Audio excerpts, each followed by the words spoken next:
Žene! Žene! Žene! Irina, moja Irina, ti si moje meso i moje čaša vina, a sad malo specijalnog sosa na meso, jer onda to neće biti lepo meso. Zdravo, ljubavi. Zdravo, cvetiću moj mali. Danas si bio vredan. Šta si mi to napravio? Meso sa specijalnim crnim. Kako si mogao da dozvoliš da ovo meso izgori? Rekla sam ti da pečeš dok ne krene da pljucka, a sada sigurno smrducka. Ali to je samo Ovo je uvreda. Raščisti i baci ovo meso. Sljedeći put ja ga pravim. Saslušaj me! Odoh u prodavnicu. Doviđenja, Danilo. Doviđenja, mali cvetiću.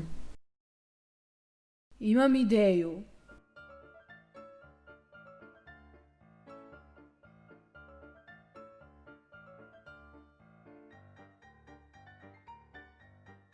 Evo, stigla sam.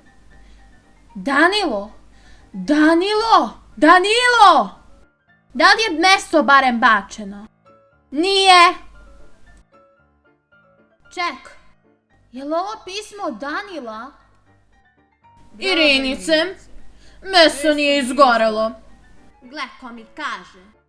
Izgleda tako jer sam stavio specijalni crni sos od moje mame. To objašnjava takav izgled. Baš sam glupa.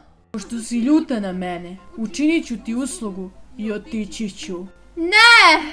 Nisam ljuta! Vrati se! Volim te! Zdravo, Irinice.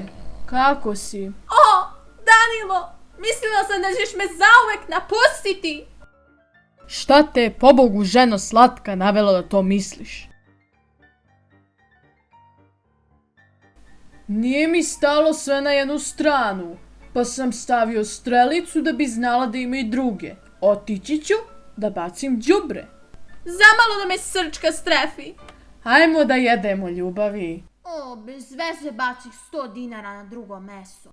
Ali, sve za njega.